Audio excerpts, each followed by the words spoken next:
Estoy muy feliz con su concurrencia en este lugar. Estoy muy contento con el apoyo que dan a Restaurando Vida, con acompañarnos en este retiro familiar de fin de año. Ya pude hacer contacto directo con algunas familias y de verdad que es agradable, y espero entonces hacer contacto con las demás en el resto del día y recibir de ustedes un abrazo sincero y saber que aquí en Restaurando Vida tienen una familia que les espera con los brazos abiertos, porque también a nosotros nos recibieron de igual manera. Y hoy yo quiero hablar tanto con los amigos como con los hermanos de la congregación sobre 3 razones por las que nosotros somos iglesia. 3 razones por las que somos iglesia. Y todo cristiano, o las personas que conocen del cristianismo, ha establecido quizás una definición de lo que es la palabra iglesia, y dentro de tantas explicaciones siempre entran en juego un sinnúmero de variables, como decir que la iglesia es aquel edificio donde nosotros nos reunimos, es el templo, que la iglesia es un lugar. Pero cuando nosotros vamos a la palabra de Dios, vemos que la palabra de Dios, la Biblia, habla de la iglesia refiriéndose a un grupo de hermanos, de creyentes que representan un remanente aquí en la tierra. O sea, para la palabra de Dios, la iglesia son los hermanos que la componen. Pero, ¿qué nos constituye a nosotros iglesia? Hay varios factores. Primero, ser lavado por la sangre del Cordero, quizás un término algo novedoso para los que no son cristianos, más adelante lo explicaremos. También tiene que ver con una conversión y una declaración pública de nuestra fe. O sea, yo me convierto al Evangelio y yo lo hago saber de manera pública, y luego entonces me sumo a una comunidad de hermanos donde nos reunimos como creyentes y priorizamos la predicación del Evangelio, como es el día de hoy, con el firme propósito de que otros vengan a los pies de Cristo. Así que cuando nosotros hablamos de una iglesia constituida o un grupo de hermanos que se constituye en iglesia, tienen que estar estos denominadores comunes, como una conversión, una declaración pública y el deseo ardiente en tu corazón que otras personas puedan venir a los caminos del Señor. Hago esa aclaración porque quizás dentro de nosotros, nuevos o viejos, recientes o de mucho tiempo, haya personas que digan: sí, yo creo en Dios, yo siento que tengo una relación con Dios, pero yo no me congrego, yo no visito una iglesia, yo soy cristiano en mi casa, yo hablo con Dios en mi casa porque Él está en todo lugar, y le creo en un sentido de la palabra. Pero quisiera hacerle una advertencia. Si Michael Jordan se hubiese quedado jugando en el patio de su casa, no tuviera 6 anillos. Si los jugadores de béisbol de la MLB se quedaran siendo peloteros en su casa, no pudieran ganar series mundiales. Para poder recibir el galardón que Dios tiene reservado para nosotros, hay que activarse y hay que formar parte de un equipo. Nosotros tenemos que formar parte de una familia, y ahí es donde la iglesia se constituye. No podemos ser cristianos en nuestra casa medalaganariamente con nuestras normas. Estoy seguro que si usted juega pelota en su patio de su casa, puede ser que en un momento dado usted dé un foul, pero como usted está solo, usted arrastre la pelota un poquito para el cuadro porque nadie lo está viendo. Entonces, en la casa somos muy dados a poner nuestras propias normas, pero cuando estamos dentro de un cúmulo de testigos, a una sociedad a la cual le debemos un testimonio, entonces nosotros estamos atados a la palabra para cumplir esas normas. Por lo tanto, no se puede ser cristiano en su casa ni de manera independiente. Así que mientras yo voy dando estos detalles, yo sé que aquí hay personas que al escucharme hablar, quizás al principio dijeron: bueno, si es así, entonces yo soy iglesia, yo me constituyo parte de la iglesia. Y otros que tal vez decían: oh, pero mira, yo no sabía eso, yo pensé que yo era iglesia, yo pensé que yo era parte de la iglesia, pero ahora con lo que el pastor dice me doy cuenta que yo no soy iglesia. Quizás alguna persona que ha venido por primera vez o es un visitante asiduo de la congregación puede elegir y decir: bueno, según lo que decimos aquí ahora, yo no estoy seguro si yo soy o no soy iglesia. Y otros incluso que tienen mucho tiempo y que de hecho son teóricamente parte de la congregación porque han hecho una conversión y han dicho públicamente: yo acepté al Señor, hoy se encuentran contra la espada y la pared porque quizás dicen: ok, yo hice mi confesión, yo he hecho una declaración pública, pero yo no siento en mi corazón esa fuerza o ese ardor de que otros vengan. Yo sé que soy cristiano y me siento salvo, pero yo no tengo como esa inquietud de predicar este evangelio a otra persona. A mí no me duele ver a otras personas perdiéndose. Yo estoy tranquilo porque yo estoy salvo. Entonces, si no tienes ese ardor, si no tienes ese fuego ardiente, entonces todavía no te ha constituido iglesia, porque los que son iglesia tienen celo por las almas que se pierden. Así que nosotros de pronto vamos a ver que las iglesias están constituidas, pudiéramos decir que como los negocios dominicanos. ¿Qué pasa con los negocios dominicanos? Bueno, que de repente tú vas por una calle y ves que el letrero dice colmado, pero tú entras y venden hasta acetaminofén. Entonces tú sales de ahí diciendo, ¿esto es un colmado o es una farmacia? Y de repente nosotros entramos a la iglesia y encontramos a ver diferentes formas de actuar dentro de la iglesia, que si yo no tengo una definición de lo que es iglesia, yo voy a pensar que eso es la iglesia. Y lo digo porque como quiera hay amigos que pueden ver hacia adentro aún estando fuera. Y quizás hemos visto conductas dentro de la iglesia que lo hagan a ustedes apartarse un poco. Pero déjenme decirles en esta mañana que esas cosas no nos hacen iglesia. Simplemente suceden porque somos humanos, porque somos personas, y también nosotros fallamos dentro de la iglesia. Pero no es que esa sea la norma, ni que esas sean las reglas, sino que cuando esas cosas suceden, nosotros tratamos de corregirnos para que volvamos a hacer lo que la palabra de Dios dice, que es una iglesia. De tal manera que desde el púlpito nosotros tenemos el fiel compromiso de reclamar constantemente la integridad de la iglesia.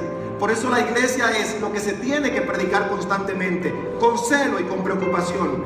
Si bien vamos a reclamar ese celo y esa integridad, no vamos a tomar el látigo quizás como lo hizo Jesús cuando sacó a los que profanaban el templo de su casa, pero sí lo vamos a hacer constantemente con la palabra de Dios, hasta que sean filtrados por ellas y solo permanezcan aquellos cuyos testimonios atraviesen los finos orificios del sedazo espiritual, y esos se constituyen iglesia.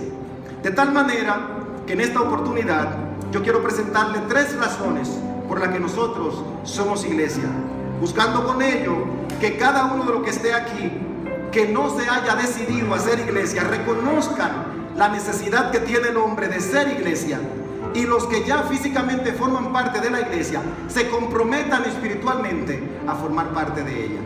Así que me voy a permitir orar una vez más para que el Señor afine nuestros corazones y conecte nuestra mente con estas palabras. Cierra tus ojos, inclina tu cabeza y oro por ti.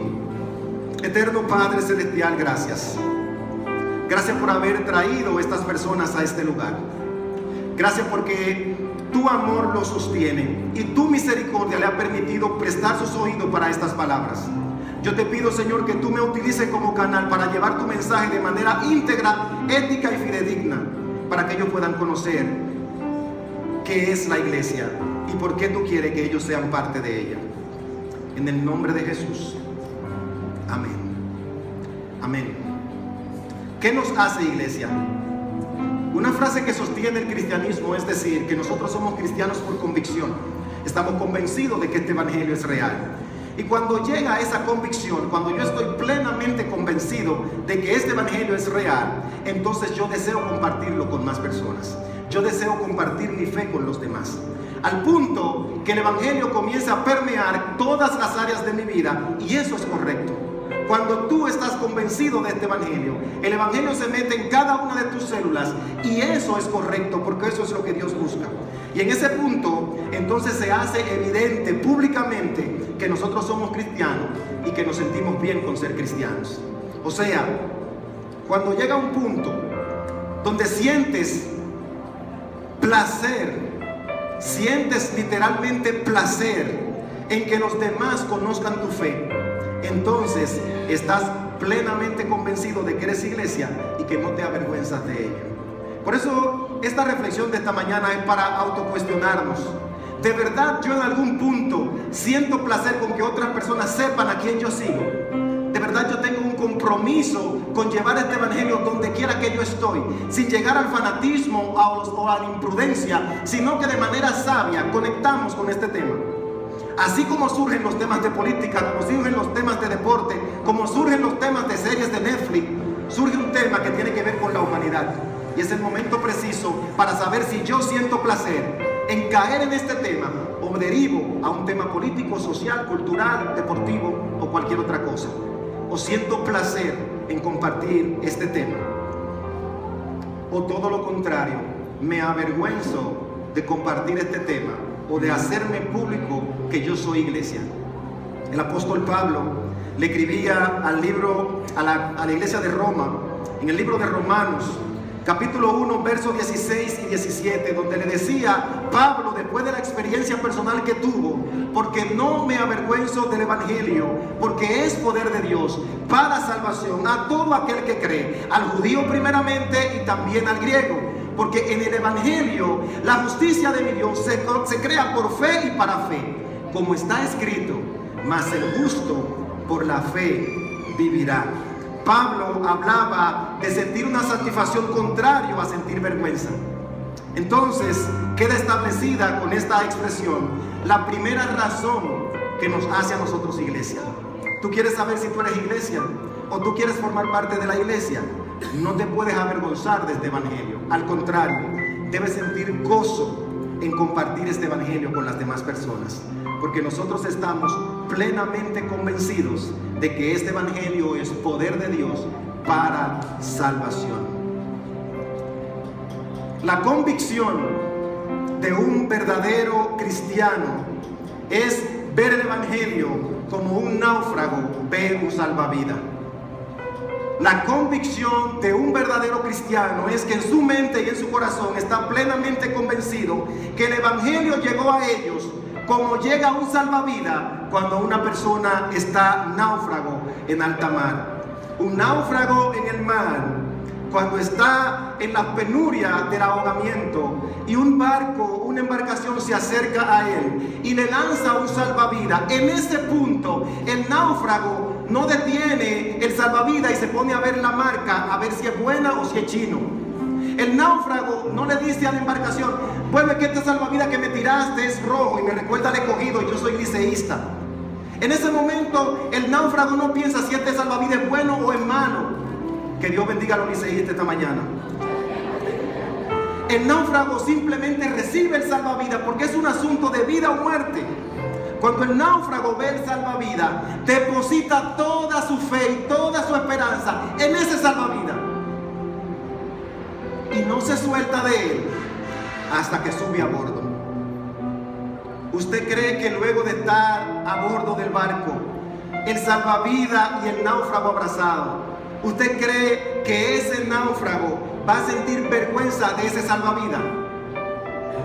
Como tomarlo y decir: ah, pero mira con qué fue que me salvaron, pero me hubieran dejado morir mejor. ¿Usted cree que se avergonzaría del salvavidas luego de estar en la proa del barco? Para muchas personas ese salvavidas puede no significar nada. Para ese náufrago significa la diferencia entre la vida y la muerte. Eso significa el evangelio para nosotros. Estamos tan seguros que significa la diferencia entre morir para siempre y vivir para siempre. Cuando una persona tiene un encuentro personal con el Señor Jesucristo, tal vez no te lo pueda explicar completamente con palabras, pero él se aferra a esa fe, porque él sí sabe el momento exacto en que ese evangelio cayó como un salvavidas en alta mar. Los náufragos no meditan en características de quién lo va a salvar, sino en la necesidad imperante de ser salvados. Y una vez en el barco, entonces enalboran bandera, y al enalborar bandera, otros náufragos rescatados los identifican y los hacen parte, gracias, de una comunidad a través de la cual pueden contar su testimonio y edificar a otros. Y lo más importante es que cuando ese náufrago sube al bote, sube al barco, se da cuenta que en el barco hay otros que en algún momento de su vida fueron náufragos y que posiblemente quien le lanzó el salvavidas a él fue un náufrago que anteriormente fue rescatado. Y ahora, a bordo del barco, cambia su identidad. Ahora no es más náufrago, ahora es parte de la tripulación. Ahora es iglesia, ahora es parte de los redimidos. Gente que tenía una historia de perdición, cambia su historia y su nombre y su identidad una vez que viene a los brazos del Señor. De náufrago a parte de la tripulación. Y fíjense que digo parte de la tripulación, porque no todo lo que van en un barco son tripulación. La tripulación tiene que ver con el equipo que trabaja en el barco. Porque cuando una persona viene a los pies de Cristo, no viene para ser turista y tirarse en un chenglón para ver las olas. Sube al barco y una vez esté en el barco, empieza a rescatar a otros. Se hace parte efectiva y activa de la embarcación. Y eso es lo que el Señor quiere con nosotros, porque nosotros estamos llamados a dar por gracia lo que por gracia hemos recibido. Ese salvavidas que me salvó, hoy yo estoy en el barco y ahora yo lo lanzo para que otros náufragos puedan venir y formar parte de la tripulación y estar a salvo. Nosotros no merecíamos ese salvavidas, nosotros no hicimos nada para merecerlo, moríamos ahogados, pero la misericordia del Señor nos alcanzó y permitió que nosotros alcanzáramos ese salvavidas y subiéramos al barco. Primera de Pedro, capítulo 2, versículo 10. Pero vosotros, que en otro tiempo no erais pueblo, pero ahora sois pueblo de Dios, quien nosotros en otro tiempo no habíamos alcanzado misericordia, y ahora habéis alcanzado misericordia. No sé si este versículo tiene sentido ahora. Significa que en algún momento el Señor había decidido no lanzar ningún salvavidas, y luego por su misericordia nos alcanzó a nosotros, porque lo decía Pablo, primeramente al judío y luego a los gentiles. Y el Señor había decidido no lanzarnos el salvavidas, pero luego decide lanzarlo en su misericordia. Y más allá de su misericordia permite que lo alcancemos, porque sin saber nadar y ahogándote, la gente no tiene precisión para atrapar el salvavidas. Mas el Señor en su misericordia permitió que el salvavidas esté y que el salvavidas sea alcanzable por nosotros. Hermanos, amigos, ese es el retrato actual de nuestra humanidad. La humanidad se ahoga y solo Cristo puede salvarnos. La humanidad se ahoga y solo Cristo puede salvarlo. Y si Él ha lanzado el Evangelio como un salvavidas en alta mar, no creo que seríamos tan necios como para rechazarlo. Pero aún así, ¿saben qué pasa? Hay muchos que lo rechazan. A pesar de eso, hay muchos que lo rechazan tal vez porque no saben esta historia. Y hay muchos que lo rechazan porque en medio del mundo y su cotidianidad, ellos entienden que no se están ahogando. Yo solo estoy nadando, yo solo estoy flotando, yo solo me estoy divirtiendo en el mar. ¿Qué tan insignificante puede ser lanzar un salvavidas donde hay dos personas nadando y divirtiéndose? Bueno, lo mirarán, un salvavidas, porque ellos no se están ahogando. No es tan importante como cuando te estás ahogando. Y esto está en la convicción del ser humano. El diablo ha enmascarado este mundo de manera tal que los ahoga y los hace entender que se están nadando. Que los ahoga y los hace entender que ellos están flotando y están a salvo.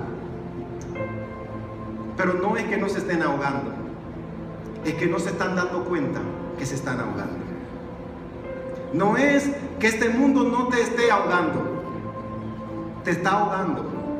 Lo que pasa es que está evitando que te des cuenta que te estás ahogando. El ser humano va a morir.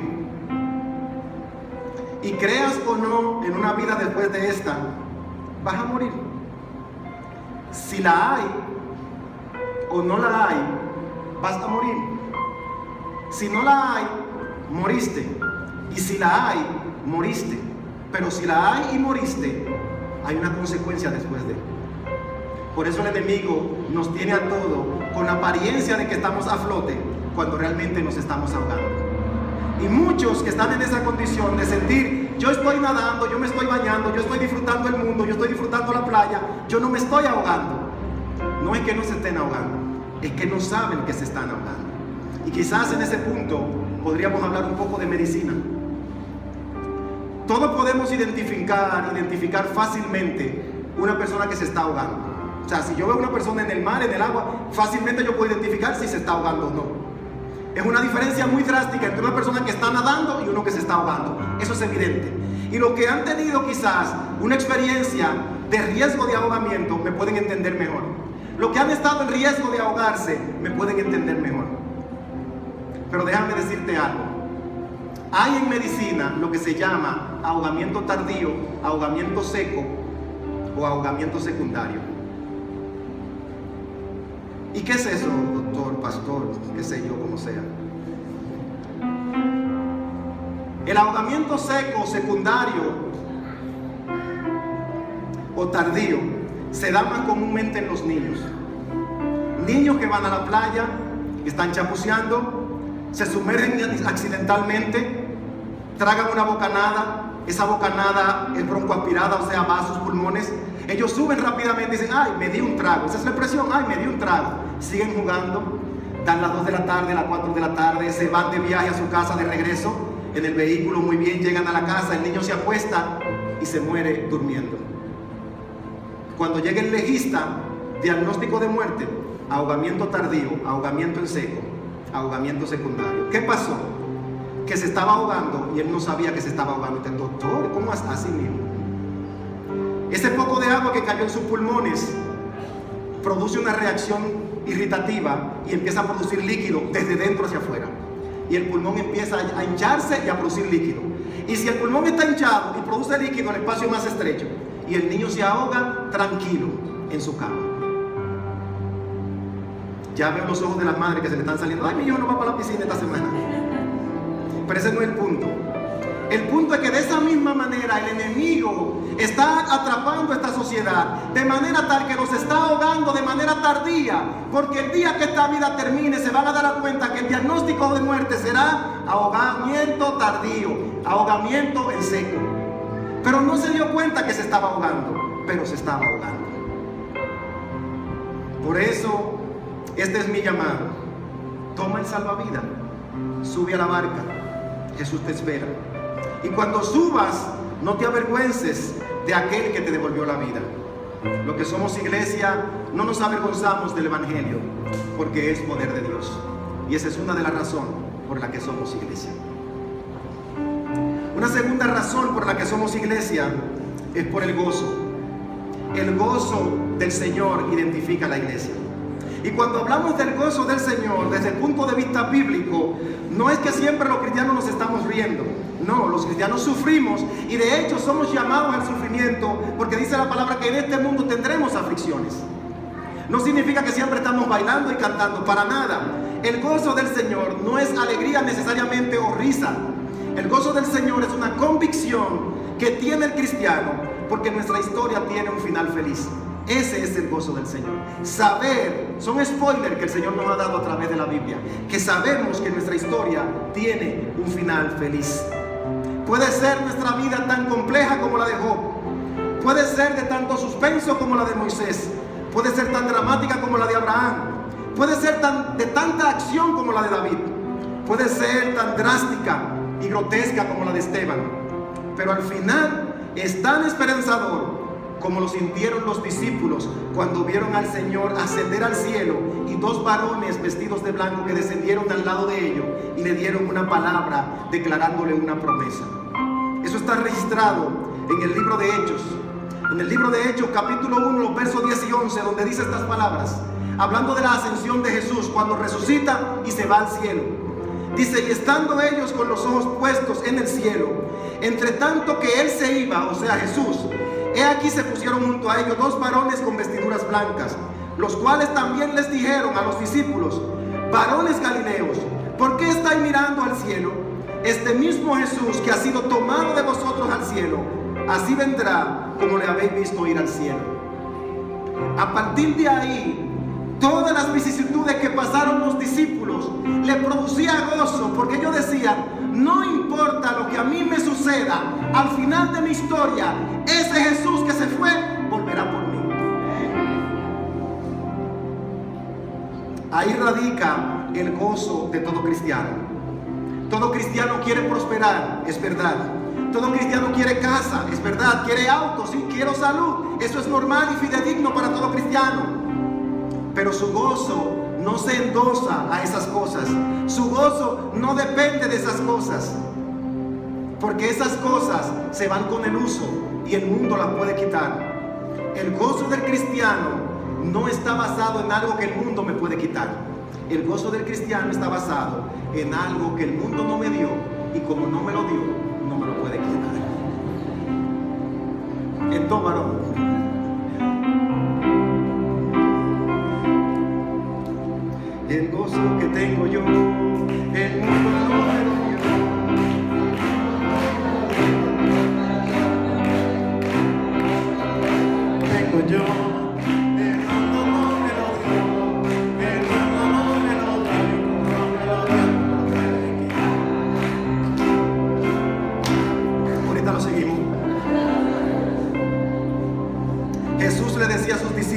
en Juan 15:11. El gozo del Señor. Estas cosas os he hablado, para que mi gozo esté con vosotros y vuestro gozo sea cumplido. Oye, ¿cuál es la convicción del gozo del cristiano? Para que mi gozo particular se pueda cumplir, yo tengo que meterme dentro del gozo del Señor. Porque si no, las cosas que me causan gozo en la tierra van a perecer y se van a perder. Por eso Él le dice, estas cosas os he hablado, o sea, le he dicho estas cosas para que mi gozo en vosotros sea cumplido y vuestro gozo, o sea, el de ustedes, también se cumple en mí. Y si ustedes quieren saber cuáles son estas cosas que le he hablado, que decía el Señor Jesús ahí, tienen que leer entonces los versículos del 1 al 14 de Juan capítulo 15. Eso es una tarea para mañana. Si usted tiene ese gozo, entonces usted es iglesia. Si no lo tienes, ven, quédate con nosotros, imprégnate de ese gozo y sé parte de la iglesia con nosotros y no te vas a arrepentir. El gozo del Señor es una característica de la iglesia. Si sientes ese gozo, entonces tú eres iglesia. Si sientes ese gozo, entonces tú puedes cantar con entendimiento.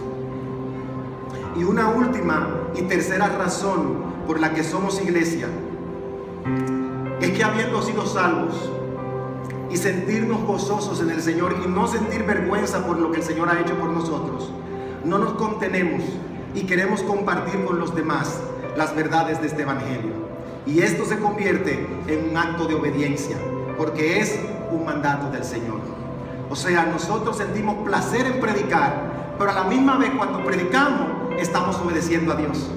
Hay hermanos que quizás se sienten en iglesia, pero predican cuando lo obligan. No tienen el gozo de la predicación. Pero hay otros que dicen, yo me siento gozoso con predicar y a la misma vez yo estoy obedeciendo un mandato del Señor. Eso te convierte a ti en iglesia. Dice la palabra de Dios en Marcos 16, 15 y 16. Y les dijo, id por todo el mundo. Es un mandato, es un imperativo, no es una proposición, no es una idea, no es un consejo, es un imperativo. Id por el mundo y predicad el evangelio a toda criatura. El que creyere y fuere bautizado será salvo, mas el que no creyere será condenado. Hace un momento yo les hablaba de la ascensión, cuando Jesús se fue al cielo delante de los discípulos, y de la manera que Lucas se lo narra en el libro de los Hechos, en esa segunda carta a Teófilo. Quizás es muy romántica, pero me gustaría ver la manera tan hermosa en que él se lo narra en su evangelio ahora. No hablando los hechos de los apóstoles, sino ahora hablando Lucas en el evangelio de Lucas, narrando la misma acción, la ascensión. Dice en el capítulo 24, los versos 50 y 52, él narrando ese momento que él vivió.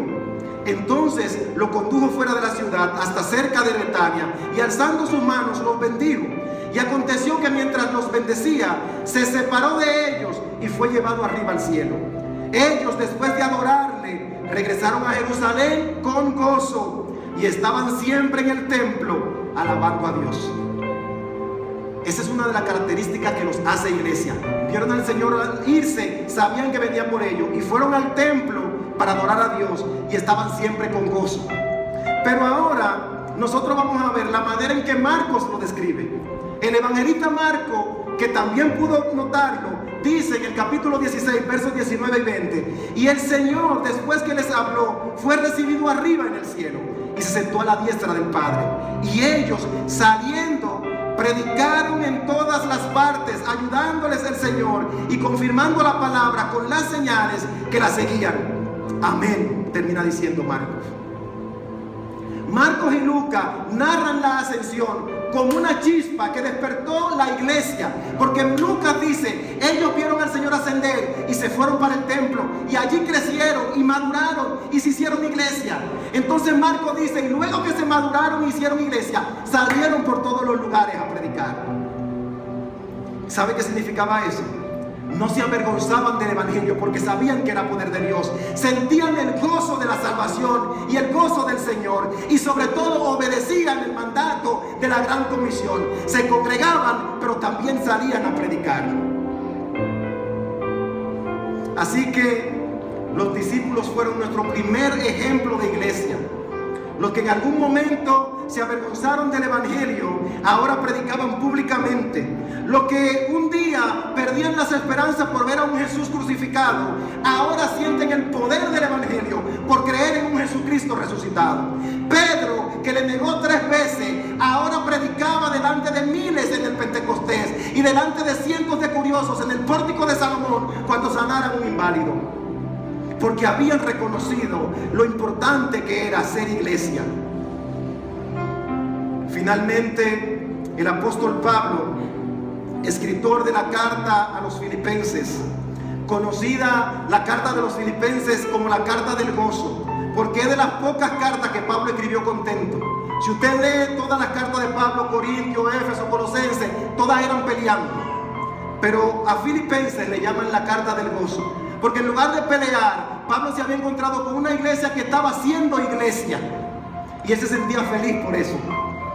Y él, en lugar de pelearle, le daba unas recomendaciones y los estimulaba. Y le decía en Filipenses 2, capítulo 2, versos 2 al 5: completad mi gozo, sintiendo lo mismo, teniendo el mismo amor, unánimes, sintiendo una misma cosa. Nada hagáis por contienda o por vanagloria, antes bien con humildad, estimando cada uno a los demás como superiores a sí mismo, no mirando cada cual por lo suyo propio, sino cual también por lo de los otros. Haya pues en vosotros este sentir que hubo también en Cristo Jesús. Pablo le está diciendo a la iglesia de Filipenses: ustedes están bien, pero completen mi gozo. Ustedes no se avergüenzan del Evangelio, ustedes tienen el gozo del Señor, ustedes están predicando el Evangelio. Ahora quieren ser iglesia, completen mi gozo. Yo estoy gozoso, pero completen mi gozo. Sean uno mismo, sean un solo, nada hagan por contienda, sino ayúdense unos a otros, vean al otro como superior a ustedes, ámense. Y finalmente le dice: y haya en ustedes el mismo sentir que hubo en Cristo Jesús. Entonces usted se preguntará: ¿cuál era el sentir que había en Cristo Jesús que Pablo quiere que Filipenses lo tenga? Libro de Juan, capítulo 17, versos 20 al 23. Jesús orando por los discípulos y expresando cuál era su sentir. Dice: mas no ruego solamente por estos, sino también por los que han de creer en mí por la palabra de ellos, para que todos sean uno, como tú, oh Padre, en mí y yo en ti, que también ellos sean uno en nosotros, para que el mundo crea que tú me enviaste. La gloria que me diste yo les he dado, para que sean uno, así como nosotros somos uno, yo en ellos y tú en mí, para que sean perfectos en unidad, para que el mundo conozca que tú me enviaste y que los has amado a ellos como también a mí me has amado. Ese era el sentir de Jesús, que sean uno. En esos pocos versículos lo mencionó 4 veces. Que sean uno, que la iglesia sea una, porque cuando la iglesia es una, entonces el pueblo y el mundo puede entender que Jesucristo es real. Hermanos, hermanas, seamos iglesia. No nos avergoncemos de este sagrado evangelio. Disfrutemos del gozo del Señor y prediquemos las buenas nuevas de salvación. Y los amigos que hay aquí presentes esta mañana, puede que tú hayas llegado aquí como un náufrago, pero puedes regresar a tu casa como parte de la tripulación. Sube a la barca. Hoy nosotros te lanzamos el salvavidas de la esperanza eterna que solo está en Cristo Jesús. Cierra tus ojos y vamos a orar. Te alabamos, Señor.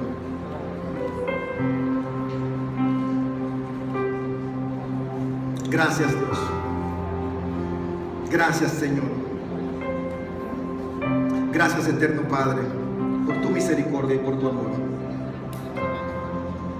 Tu fidelidad es grande y tú has sido fiel hasta ahora. Tu fidelidad es grande y tú has sido fiel hasta ahora. Quiero adorarte, quiero bendecirte, quiero exaltarte. Eterno Padre, gracias por los amigos y amigas que están aquí en este lugar, que han venido a compartir con nosotros. Nuestro mayor anhelo es que ellos también sean iglesia. Lo traímos aquí, Señor, porque sentimos el gozo de ser creyentes y no nos avergonzamos. Al contrario, nos sentimos gozosos de que ellos pueden compartir con el pueblo de Cristo. Y y sentimos entre nosotros el gozo del Señor en este lugar. Pero también tenemos el fiel compromiso de predicar tu palabra, porque eso nos hace iglesia. Y ahora finalmente, Señor, tú nos pides que seamos uno. Por eso queremos ser uno con ellos.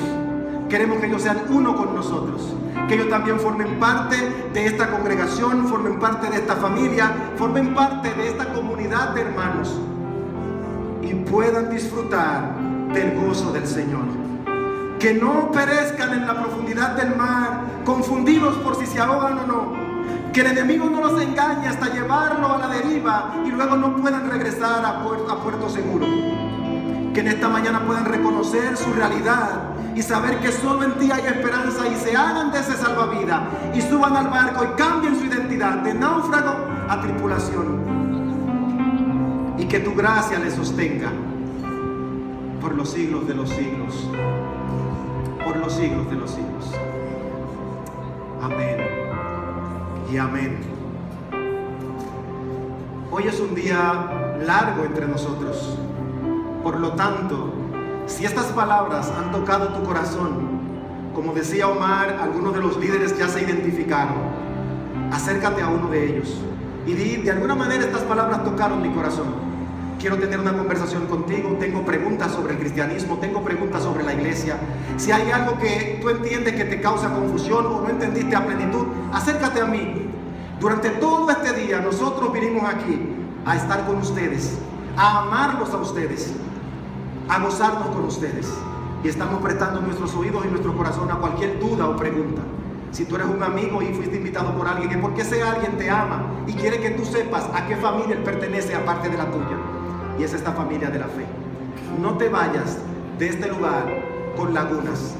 No permita que este barco parta y tú todavía estés en las aguas profundas del mar. Nosotros somos Restaurando Vida y te amamos en el amor de Cristo. Dios te bendiga.